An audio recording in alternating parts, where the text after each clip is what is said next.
সবচেয়ে বেশি দুষ্টামিগুলো কারা করছে?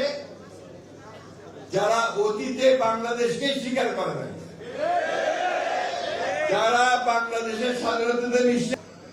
আমরা আশা করছি যে নির্বাচনের মধ্য দিয়ে আমরা একটা গণতান্ত্রিক একটা অবস্থায় পৌঁছাবো, যেখানে আমাদের সমস্যাগুলো সমাধান করে আমরা নতুন করে একটা বাংলাদেশ রাষ্ট্র তৈরি করবো। কাজও হয়েছে অনেক, আমরাও কাজ করেছি। আমরা যখন আন্দোলন করছিলাম তখনই আমরা এই রাষ্ট্র সংস্কারের রূপরেখা দিয়েছিলাম। প্রথমে ম্যাডাম দিয়েছিলেন 2016 সালে ভিশন 2030। এরপরে আমাদের নেতা অন্যান্য দলগুলোর সঙ্গে আলাপ করে 31 দফা দিয়েছেন, তাই না? ভুলে গেছেন নাকি আপনারা? 31 দফা কি ছিল, কি আছে? আজকে যে সংস্কারের কথা বারবার বলা হচ্ছে, পত্র পত্রিকা রেডিও টেলিভিশন খুব প্রচার হচ্ছে, প্রধান উপদেষ্টা থেকে সমস্ত উপদেষ্টারা নেমে গেছেন প্রচারণায়। ভালো কথা, এটা আমরা বলেছি 22 সালে। 22 সালেই আমরা এই সংস্কারের কথা বলেছি। আমরা যা যা বলেছি সবগুলো আজকে এখানে আছে। সুতরাং এই সংস্কারটি আবার আমাদেরকে প্রশ্ন করে অনেকে, আপনারা কি সংস্কারের পক্ষে না বিপক্ষে? ওটা তো আমারই সন্তান,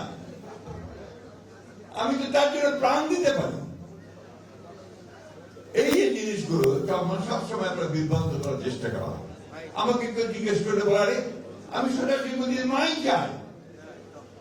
সুতরাং সংস্কার যেটুকু হয়েছে যেখানে একমত হয়েছে সমস্ত রাজনৈতিক দলগুলো অবশ্যই ছিলাম হ্যাঁ আছে, না নাই। কিন্তু তোমরা কারসাজি করেছো, তোমরা কিছুটা বেইমানি করেছো। আমার বলতে কোনো দ্বিধা নেই, যেগুলো আমরা একমত হই নাই সেগুলো ঢুকিয়ে দিয়েছ। তারপরে আমরা কিন্তু মেনে নিয়েছি যে ঠিক আছে, দেশের বৃহত্তর স্বার্থে, জনগণের বৃহত্তর স্বার্থে আমাদের কাছে যেটা গ্রহণযোগ্য নয় সেটাও আমরা মেনে নিয়েছি। ঠিক আছে, পরে পার্লামেন্টে কি দেখা যাবে। আমি যে কথাটা বলতে চাই, আজকে একটা অর্কেস্ট্রার একটা প্রচারণা, পরিকল্পিতভাবে একটা প্রচারণা হচ্ছে বিএনপির বিরুদ্ধে। কারণ বিএনপিটা আমাদের সবচেয়ে বড় শক্তি। কারণ নির্বাচন হলে বিএনপি ল্যান্ডস্লাইড বিক্রি পাবে, পাবে কিনা? কি আসতে কেন জোর নাই গলায়?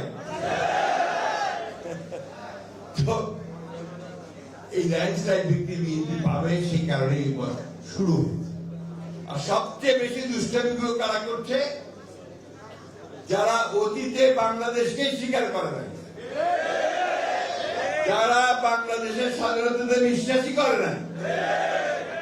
এবং ওই সময় যে আব্বাস ভাই বললেন যে কত মানুষ মেরেছে, আমাদের মা বোনদের কতজনের সম্ভ্রম হানি করেছে, কতজনকে পাকিস্তান হানাদার বাহিনীর হাতে আমাদের মা বোনদের তুলে দিয়েছে, সেই হিসাব আমরা ভুলি নাই।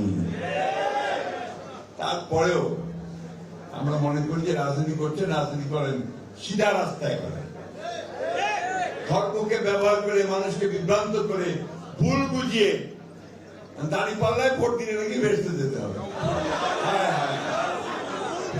চিন্তা করেন তাহলে আর আমার নামাজ পড়া, আল্লাহর কাছে কমপ্লিট সারেন্ডার করা, ইমান আনা, এগুলো দরকার নাই নাকি?